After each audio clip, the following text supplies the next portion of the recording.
Hare Krishna, Radhe Radhe. Welcome to my channel Laddu Gopal ji की सेवा ज्ञान भक्ति।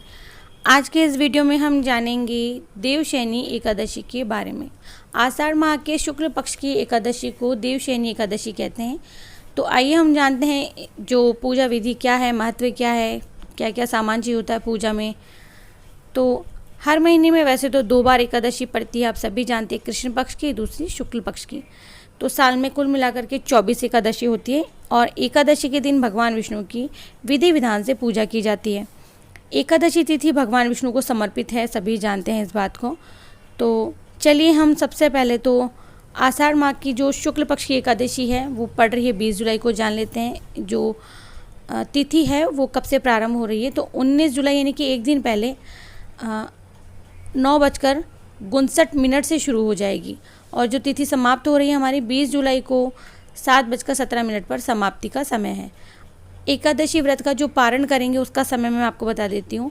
21 जुलाई को 5:36 से सुबह के समय और 8:21 तक रहेगा, ठीक है।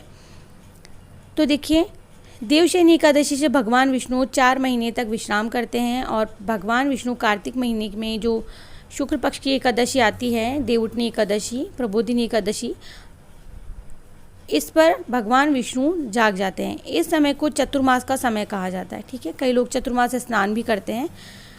तो देवशयनी एकादशी पर जो पूजा है वो आपको किस प्रकार से करनी है, वही जिस प्रकार हम प्रत्येक एकादशी पर करते हैं विधि विधान से। सुबह में जल्दी उठकर स्नान आदि से निवृत्त हो जाना है और घर के मंदिर में साफ सफाई करके और मंदिर में आपको दीप प्रज्वलित करना है।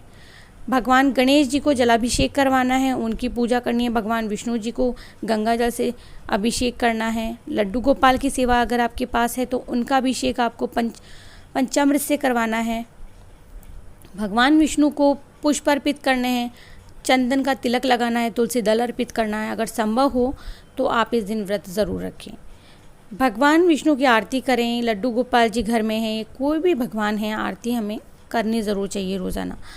भगवान को भोग लगाएं। इस बात का विशेष ध्यान रखें कि भगवान को सिर्फ सात्विक चीज़ों का भोग लगाएं। भोग में तुलसी दल ज़रूर से होना चाहिए। ऐसा माना जाता है कि बिना तुलसी के भगवान विष्णु भोग ग्रहण नहीं करते हैं। और भगवान विष्णु के साथ में इस दिन आप लक्ष्मी जी की पूजा अवश्य करें।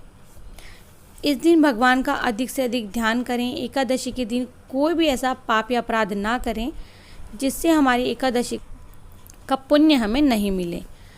तो ये जो एकादशी है विशेष कुछ नहीं है। आप इस दिन भगवान विष्णु को, आपके लड्डू गोपाल आपके घर में हैं तो आप उन्हें पीले, सफ़ेद या नहीं भी हैं तो आप किसी भी रंग के वस्त्र आप उन्हें पहना सकते हो। और रात्रि के समय भगवान विष्णु को शयन करवाया जाता है, इस बात का ध्यान रखें। और इस दिन कहा जाता है कि जो भी व्यक्ति व्रत रखता है सभी प्रकार के पापों से उसे मुक्ति मिल जाती है। इस व्रत को करने से व्यक्ति की सभी मनोकामनाएं पूर्ण होती है। तो कोई भी व्रत हो उसे विधि विधान से ही करना चाहिए। धार्मिक मान्यताओं के अनुसार एकादशी का व्रत जो भी कोई रखता है ना, उसे कहा जाता है कि मृत्यु के बाद में मोक्ष की प्राप्ति होती है। तो पूजा में क्या क्या चाहिए होता है ये मैंने आपको पहले अपनी कई वीडियोज़ में बताया हुआ है। आप प्लेलिस्ट में जाकर चेक कर सकते हैं। श्री विष्णु जी का चित्र आपको पूजा के लिए चाहिए होता है। प्रतिमा आपके पास है वो आप रख सकते हैं। पूजा में आपको चाहिए होते हैं पुष्प, नारियल, सुपारी, फल, फूल, लौंग, धूप, दीप, घी, पंचामृत चाहिए होता है, तुलसी दल और चंदन। भोग लगाने के लिए जो भी आप मिठाई लेकर के आए हैं या पीले रंग की कोई भी, अगर आपने पीले रंग की खीर बनाई है घर में, ये पीले रंग का कोई भी भोग आप अर्पित कर सकते हैं, बशर्ते वो सात्विक हो। एकादशी जो महीने की 11वीं तिथि कहलाती है और हर चंद्रमास में 2 एकादशी होती है, एक शुक्ल पक्ष और एक कृष्ण पक्ष।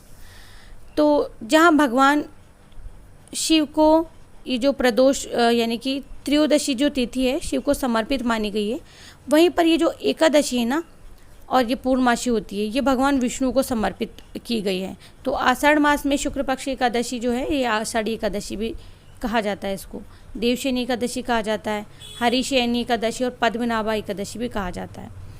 तो या तो ये जून के महीने में आती है या फिर ये जुलाई के महीने में आती है। तो देखिए, ऐसा कहा जाता है कि ये जो 4 महीने का समय है ये हरिशयन का काल समझा जाता है और वर्ष के इन 4 महीनों को आप जो एक छोटा नाम अगर देना तो वो आप चतुर्मास दे सकते हो, चातुर्मास भी कहलाता है ये समय। इस दौरान आप व्रत, उपवास, दान, पुण्य जितना करना चाहें आप अपने सामर्थ्य के अनुसार कर सकते हो।